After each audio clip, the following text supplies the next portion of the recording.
So this is the water pump from a Rug Doctor steam cleaner, carpet cleaner. Everyone complains that there's no water spraying out. What happens after the cleaner's been sitting for a while, the motor seizes up and it won't pump water. So I'm going to take this one apart. I'm going to show you. I've already taken it apart. I'm going to show you how to fix it. Save yourself some money. You won't have to buy a new water pump. Just follow these simple instructions to get the one that's not working back working again.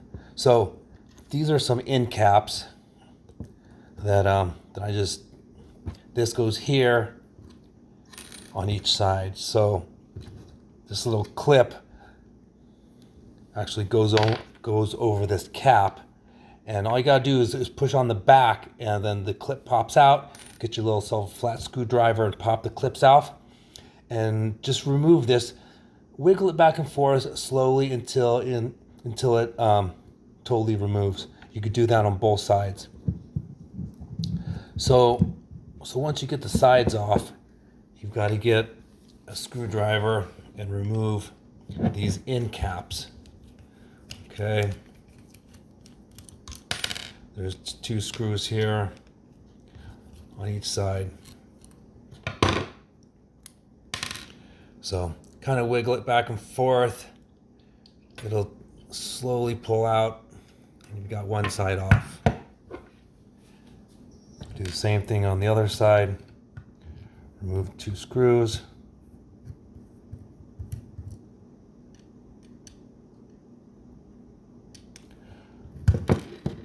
Remove the 2 screws.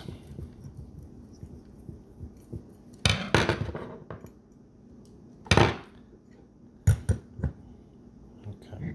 So what's going to happen? This arrow is the direction of the water flow. So when you install it back on the pump or on the machine, make sure you got the direction of the water flow in the correct position. Oh, one other thing: when you're removing these terminals from, there's a electronics board in there. These are kind of locked into the tab. So the way you pull them out, there's this little tab right here. It's right here. You got to push down. You push down on it, and then you pull up, and it slides out very easily. If you don't do that, it's locked in that tab, and it's not going to remove unless you push that little piece down. Okay. So once you get both sides off, there's some pieces in here. Right here, there's a spring. Go ahead and pull that out. Careful not to scratch the sides. Here's a spring. And then you see how everything just moves, pulls out. Okay. So what happens, there's an electromagnet inside here.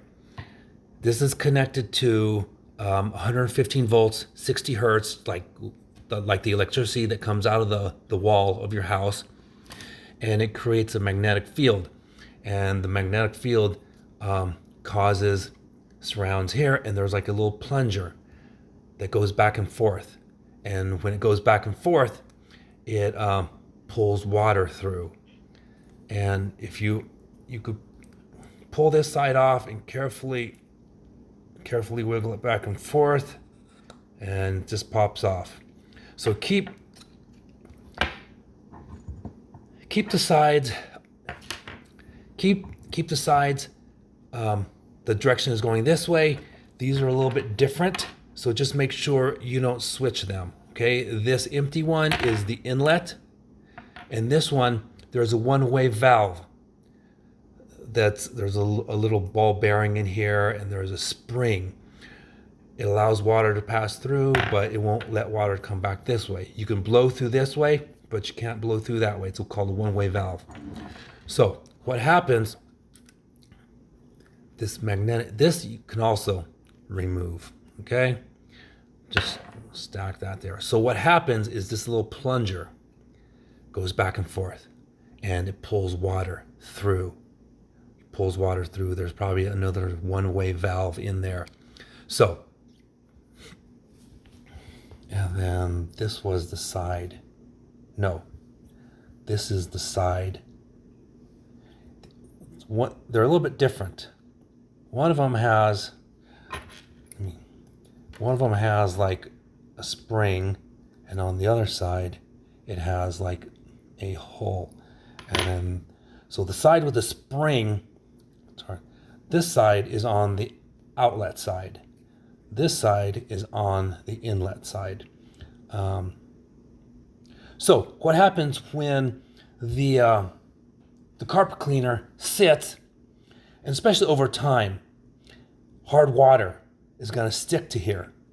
And what happens is when I took this one apart, this little plunger was frozen. I could feel it wiggling back and forth.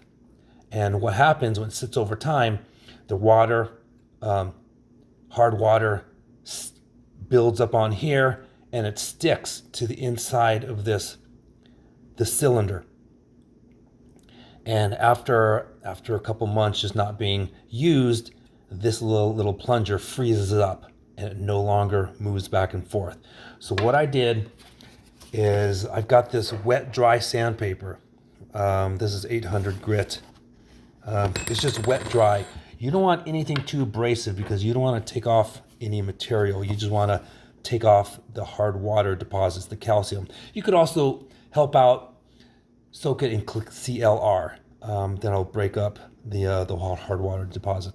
What I did is I just very lightly sanded this to remove all the deposits that was on there. And then I did the same thing. I just wrapped a little wet and dry sandpaper through here, and I smoothed out the inside of this. So right now, it slides all the way to the bottom. No problem at all. So initially, this thing's going to be frozen in there. And what I did is I just tapped on the counter, and the force of my tapping just broke that up. And I forced it and I tapped it some more until this started moving a little bit. Mine didn't have too much calcium buildup, but others may have more, and that tapping is not enough to break it free. You could probably soak it in CLR, which would help loosen up the hard water buildup on this little plunger. But anyways, your goal is to get this thing to move freely back and forth within this sleeve. Okay, so that's working. So I'm gonna go ahead and put it back together and show you how this thing works. So this end goes on the end of the outlet. So that is the one that has a one-way valve. So you could kind of wiggle it back and forth. You don't want to damage that O-ring that's there. So be careful not to pinch it. Okay, then you can put this guy in, and then make sure it's on the output port. Okay, that's going to go here. There's 2 screws.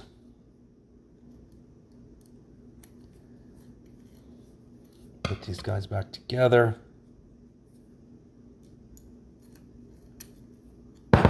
Oops. The screwdriver is like way too long. And then just tighten these just snug. You don't have to torque them majorly, just nice and snug. And then you're going to do the same thing on this side. Then you've got that blue O-ring, kind of wiggle it back and forth to get it seated. Then you got this. You got this. Put the screws in again.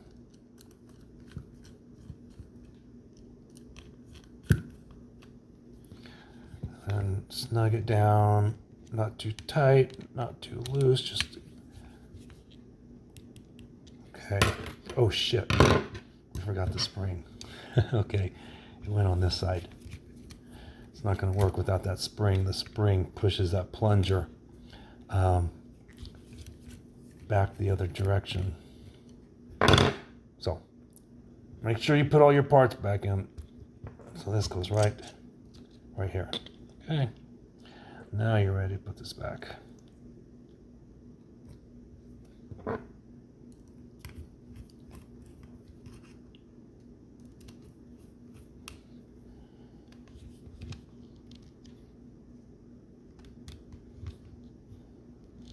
Okay, tighten that kind of.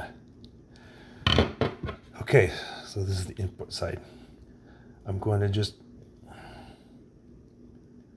kind of squeeze that back together. If you turn it while you're pushing, it's going to help it seat a lot better. And then I think it was pointing away. It doesn't matter. You could reposition it once you get it in place. Okay, so that just pops back in. Here's the other one. Get the other one in place. Kind of wiggle it back and forth until there it goes. You could probably put some plumber's grease on those O-rings, which would help it seat into position easier. Prolong the life of those O-rings too. But anyways, don't forget to put these guys back on. These are for the mounting.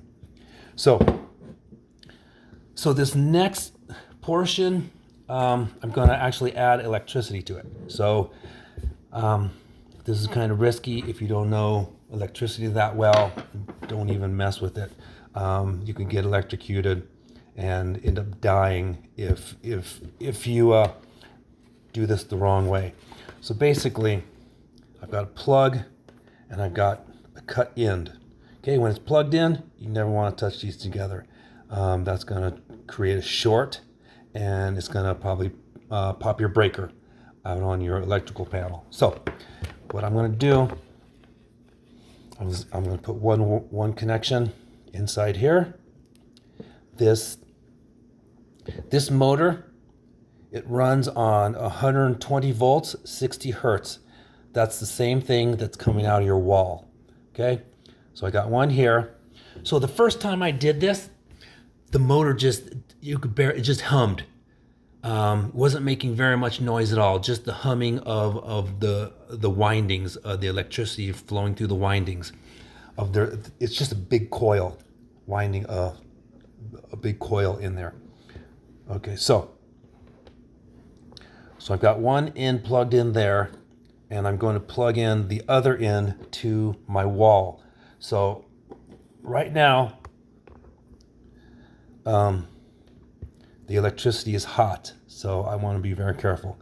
As long as I'm not touching the metal, I'm fine. So I'm going to hook up electricity, and you're going to hear the motor running, and you're going to hear that it's working well, and it's loud, and it's a lot louder than the just humming that it was doing while it was broken. Okay, here goes. And I could feel air being pushed out the outlet port. So it is quite noisy. Okay, so we are going to set this down. If I grab some here, here's another thing that electricity and water should never mix. So just for the sake of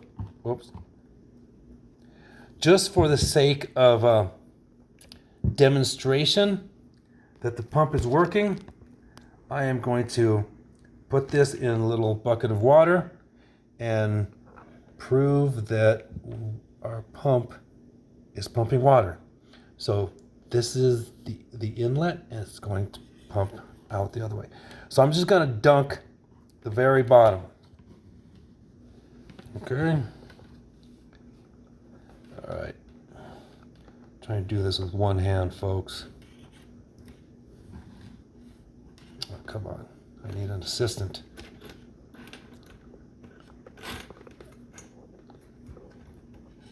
All right, here goes. Here goes.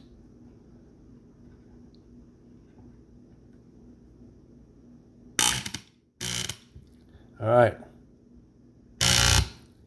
Oh, it's making a lot. So there it is.